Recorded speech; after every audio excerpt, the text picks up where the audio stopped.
Bonjour, nous sommes aujourd'hui le dimanche 16 février dans la soirée.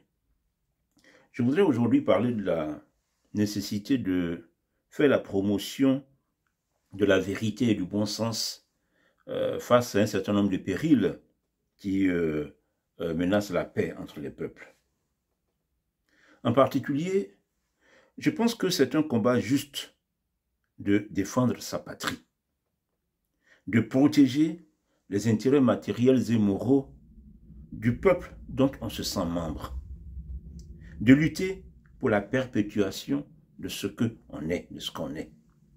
Toute personne responsable et honnête devrait se comporter ainsi, et cela ne veut point dire détester les autres, être raciste ou xénophobe.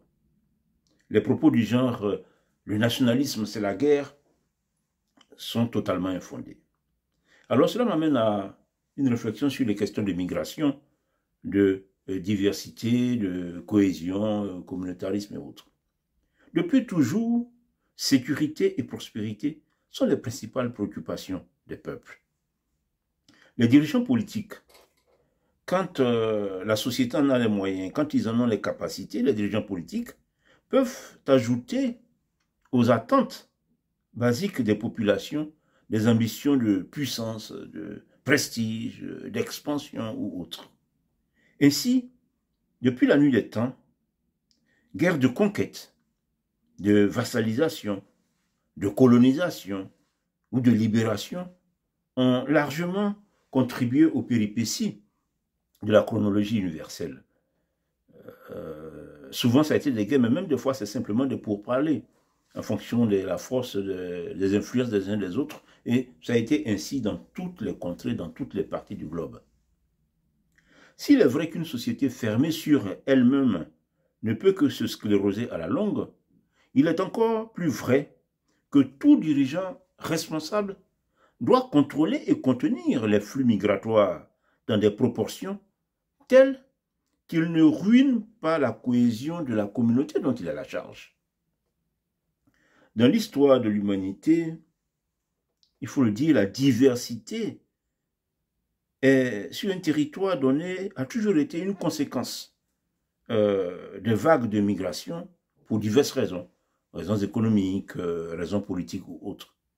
Mais il se trouve qu'aujourd'hui, en Europe, depuis 4 ou 5 décennies, la diversité est érigée en objectif absolu, comme une fin en soi. Diversité comme valeur suprême pour laquelle il faut fermer les yeux sur tous les problèmes qu'elle peut engendrer.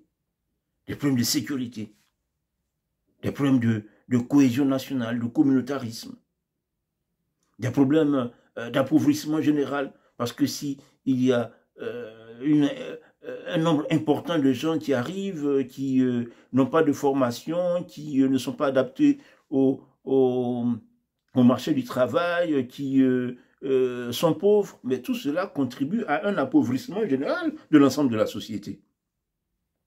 Donc, il y a cette érection de la diversité en valeur absolue comporte même quelque chose de malsain.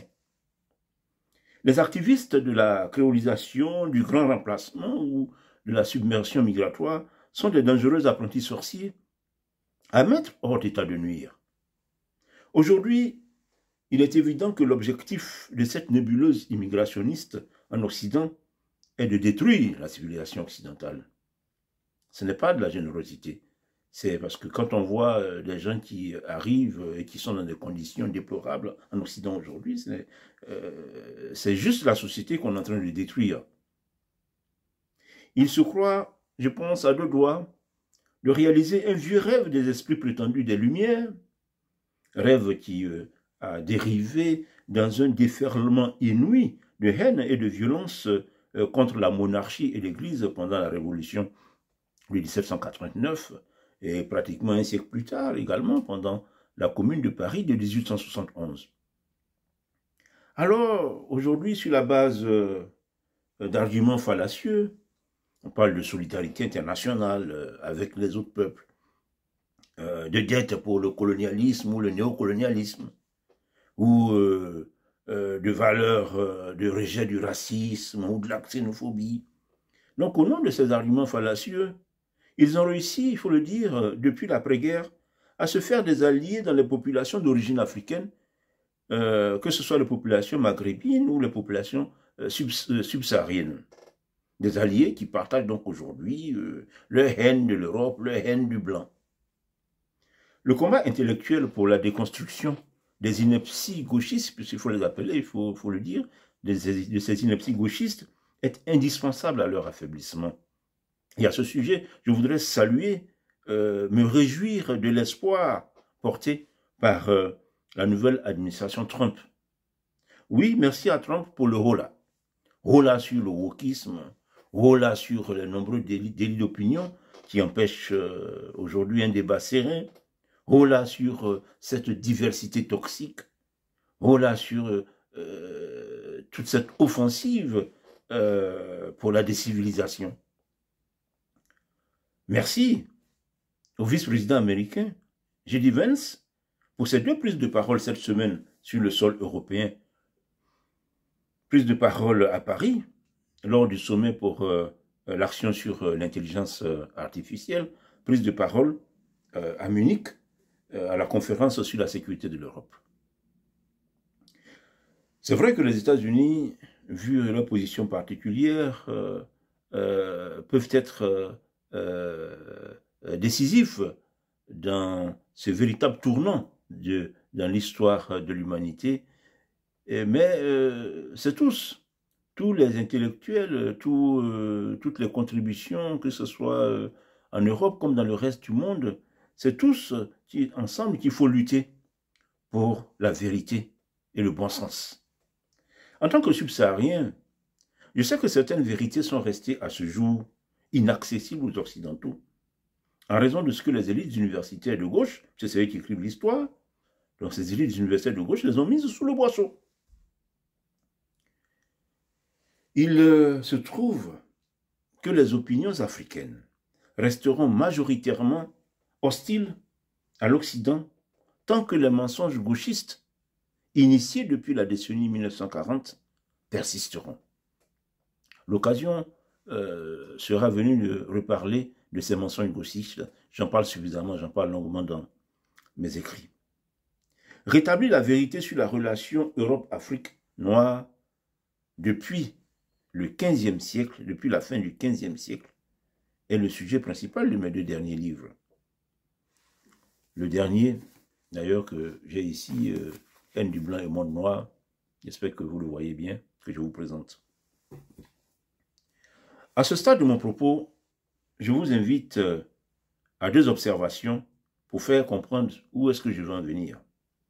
Première observation.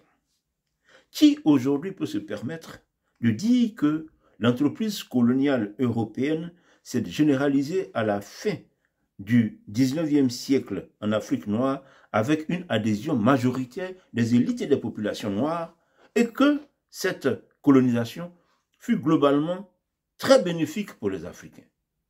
Qui aujourd'hui peut dire ça? Un blanc s'y risquerait qu'il serait traité de raciste, de méprisant, de haineux, de révisionniste, peut-être même qu'il devra répondre devant les tribunaux. Ce sont pourtant des vérités que je répète, que je ne cesse de répéter depuis 20 ans maintenant dans mes écrits, dans mes livres, sans que quelqu'un ose me contredire. Seulement, bon, il n'y a pas de publicité autour de cela. Deuxième observation. Un fait important que je voudrais souligner. Jean-Luc Mélenchon s'est fait huer au Sénégal quand il a cru pouvoir vendre le mariage homosexuel à ses amis de la gauche sénégalaise qui venaient d'accéder au pouvoir. Il s'est fait huer. Pourquoi je vous parle de ces 2 observations? Pourquoi ces 2 observations? C'est pour faire comprendre que nombre de lieux communs de la bien-pensance gauchiste, dont je vous ai donné l'exemple de la colonisation criminelle, ce lieu commun, ou je vous donne l'exemple au Sénégal des valeurs, des nouvelles valeurs sociétales de l'Occident qui doivent s'imposer à tout le monde. Donc, pour vous faire comprendre que ces lieux communs de la bien-pensance gauchiste trouveraient des contradictions plus efficaces de la part de l'intelligentsia non européenne, non occidentale. Oui, dans la bataille culturelle qui est engagée au niveau mondial, la victoire sur la gauche dégénérée et wokiste nécessite une contribution de tous les horizons.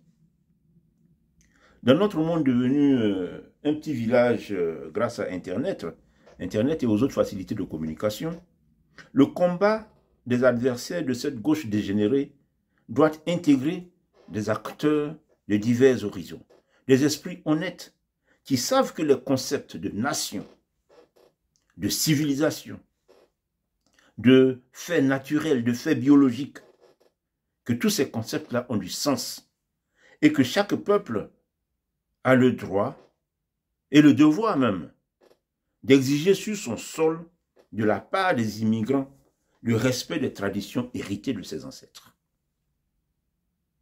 Chaque peuple a ses us et coutumes et ceux qui arrivent doivent respecter, qu'on soit en chrétienté, en terre d'islam, en Asie, chez les Asiatiques, chez les Chinois, chez les Japonais.